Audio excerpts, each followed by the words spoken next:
Now, I'm a bit of a marketplace connoisseur. In fact, it's probably the most used app on my phone. But every single day I see the most atrocious, sorry excuses for ads on there, making me think, do you even want to sell this? I do want to sell my OBS, so today I'm going to show you guys how to make the perfect Facebook listing. My name's Hovey, this is Slow Car HQ, let's get to it.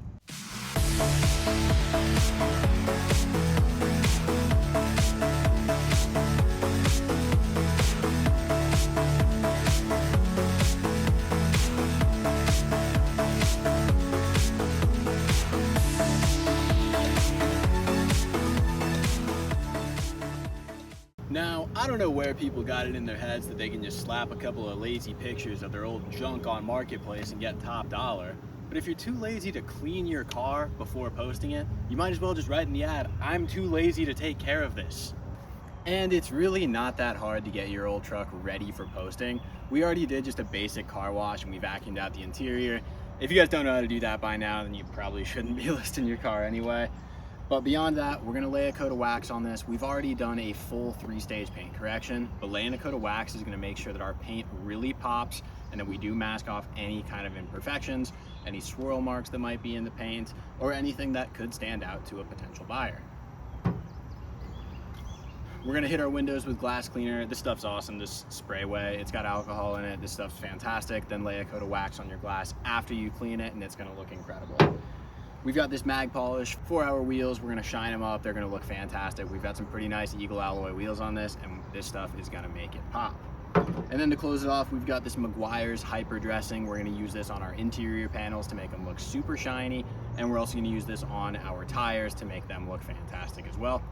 We've got what we need. Now it's just about the labor hours to do it. Let's do it.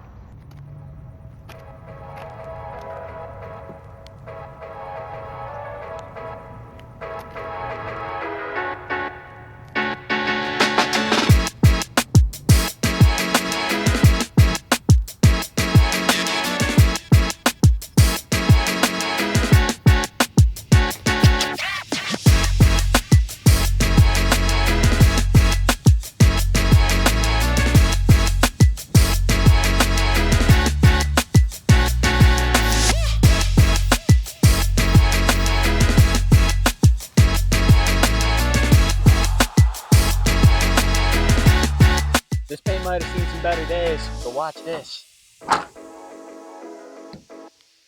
And another reason you wax your car is to get to know it, because this body's not perfect, but that guy wasn't there. Somebody somewhere has got some explaining to do.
All right, that took me a little less than an hour to do, and as you can see, the OBS is looking fantastic. You guys, the worst thing that you can do when you're looking for a car is buy a car that you think somebody ragged on and just treated super poorly. Nobody wants that. So taking this extra step to detail your car will give your buyer an added layer of confidence that you've been taking care of this car. And they're willing to pay for that added layer of confidence. This could be the difference between an extra $500 to $1,000 on your car. Just a simple clean, it's pretty easy to do. But just because we're clean doesn't mean we're done. This next step is super important. Make sure that after you go through all that work to detail your truck, make sure that it does start raining and ruin everything that you've done. Pick a really good day to do this, guys. Okay, so it is the same day. The rain has subsided. I ran some quick detail over the OBS to make it shining again. Now we're ready for step 2, and that's getting some quality pictures. There's nothing worse than seeing a marketplace ad and the pictures are positioned in such a way that you have no idea what's going on with it. Take your pictures from the exterior around every single angle of the car. You'd need 1, 2, 3, 4, 5, 6, 7. You'd need 8 pictures.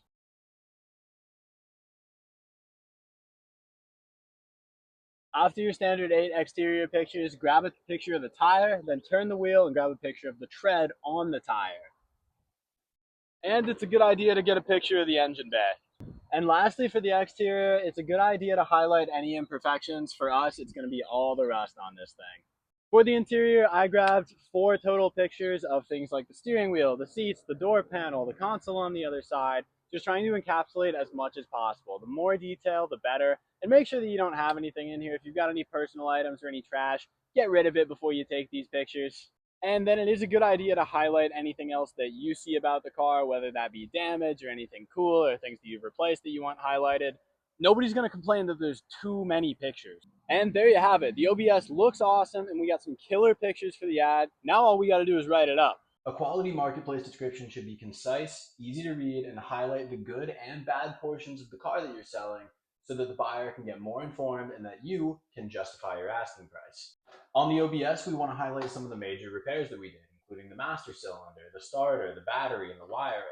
Those are all costly and semi-intricate repairs that the next buyer knows that they're not going to have to worry about. That's pretty enticing to a buyer, having that kind of maintenance done. It's not necessary to highlight 100% of the things that you did to the car. For example, on the OBS, one thing that we added was a hood release latch because our other one was broken. That's not necessarily adding a lot of value to the car, and having it being replaced doesn't draw any red flags. It'd be just kind of fluff in the ad. But if a buyer were to ask me, hey, this looks new, is it new? Yeah, tell them all day long. You want to clearly state the mileage, the title status, and any kind of notes about pickup, whether it's like local pickup only, whether you're interested in trade, anything else that you want to communicate to the buyer.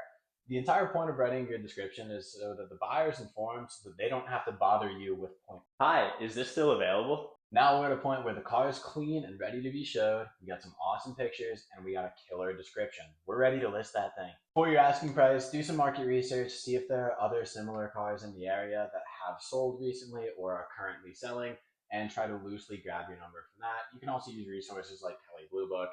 Then set your price and monitor it. If it's been a week and a half and you haven't had a single hit, you're probably too high, so you should be making those adjustments. Here's what we came up with for the OBS. I'm selling my 1995 K1500 350 TBI auto 4-wheel drive. The truck has a new battery, starter, and wiring, new master cylinder and brakes, coolant flush and thermostat, and general maintenance performed. The truck is a great, reliable daily. AC is intermittent and has normal OBS rust. Clean title and no trades, open to offers. This ad is concise, it's to the point, it's easy to read, and it gives the buyer enough information to determine if they want to inquire further. If they have any additional questions, they'll ask them, but this is a really good starting point. Post an ad like this and you're going to be good to go. And guys, there it is. It really is that simple. Most people are listing their stuff because they want to move on to a next project or they want the money. But regardless, they generally want to sell it quickly. And by following these steps, you can increase the amount of value that you're going to get out of it and decrease the amount of time you're waiting looking for a buyer. If this video helped you, or if you want to see what our next project is going to be, hit that follow and join the next big car channel on YouTube, Slow Car HQ.